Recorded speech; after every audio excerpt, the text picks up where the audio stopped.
go from this to this. In just a few short minutes. Click to this timestamp to see the parts required. Let's just get straight into it, starting off with the hypertube itself. And the way that you want to position this is to make sure that the actual tube is facing the direction in which you want to be flying towards. So for us, we want to go in that direction, so the tube has to face our left. But of course, if you want to go to the right, just do a nice little rotation on that thing, and there you go, you can place it off to the right. Yep, we're going to the left anyway.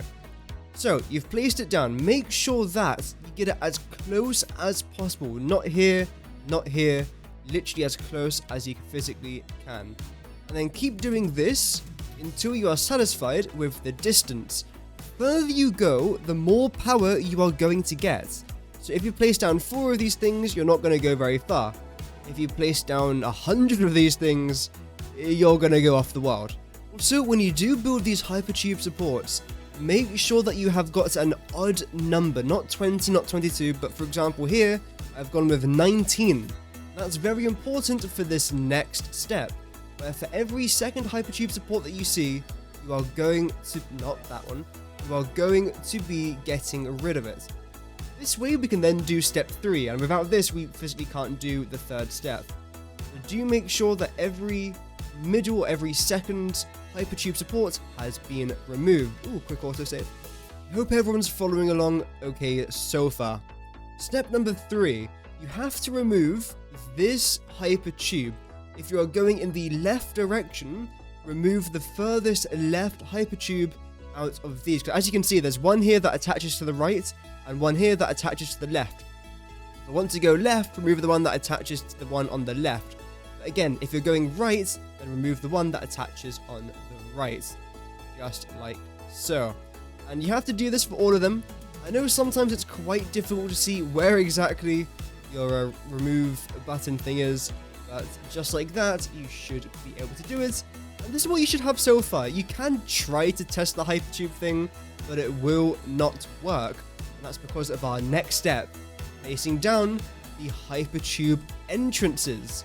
Just like this. Again, this is such an easy tutorial, and I hope that everyone is following along okay so far. How did I manage that? That's actually, like, impressive how bad that is.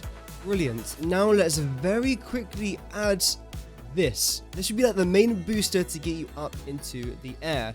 I recommend turning on that noddle thing. As you can see, there's a bunch of different modes. I recommend noddle personally.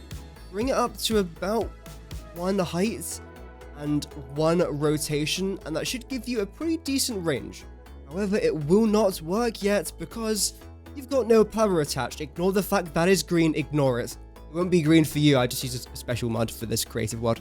There's 2 ways you can tackle the power problem. 1, you can do what I like to call the Let's Gamer Out strat, where you cause absolute mayhem absolutely everywhere. Attach that to here, attach this to here. I mean, my eyes are already bleeding. How about yours? I hope that you're okay. Like and subscribe to the channel. And then just connect all them together. It looks absolutely ghastly, like dreadful. So what I'm going to do instead is remove that, and also remove this to show you guys what I've done down here.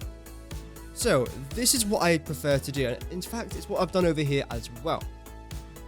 What I want you to do is grab the entrances, because again, all the entrances to the hypertubes cost power, and simply drag them down like this.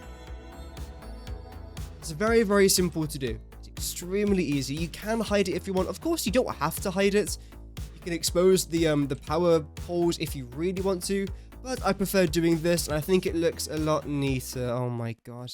Ignoring the G-snapping, we have actually finished our project. The reason why this is still red on my screen is again because of the power mod that I'm using on this creative world, but you should now be able to test out your hypertube. And let's see if this is going to work in 3, 2, 1. There we go. Look how much distance you can get. It is absolutely amazing. Are we going to land in here? Oh wow, we actually did. That is a huge distance. And if I was to walk back normally, or just sprint back normally, look how long this takes me. Bean! There we go, I think we're roughly underneath where we started.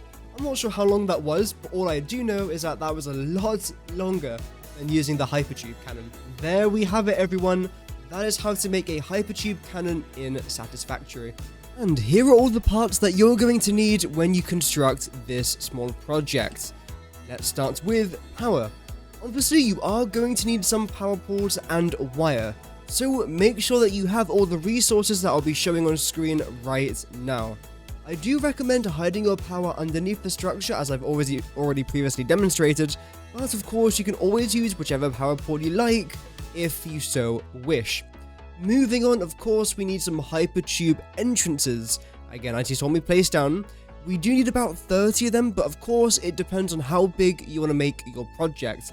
If you want to make it a small HYPERTUBE or a big HYPERTUBE, of course you're going to need more or less, but again, the ingredients are on screen. Moving swiftly on, we need HYPERTUBEs. Again, 30 for the one I built, but you might want more or you might want less. But it's a pretty nice looking HYPERTUBE. The resources aren't that bad for it, and I think it's pretty decent. Moving on, again, we've got HYPERTUBE supports. As you can see, there's a bit of a pattern going on here. But you need about 30 of them. Same rules apply as before. The longer you want the thing to be, the more supports you need. And lastly, a jetpack. This is just a personal preference, but as you've already seen in that introduction and in the demonstration, you can go pretty far with this thing. So I do recommend equipping a jetpack, just so you don't squash yourself to death. Or of course, just turn on flying mode like I have, but this is a creative world anyway. Believe it or not, that is all you need. Like, nothing else. It's a very, very simple and a very quick tutorial and a quick build. Not to mention, of course, it's very, very satisfying. If you want more tutorials just like this, make sure to subscribe with notifications turned on. Have an amazing rest of your day. Godspeed.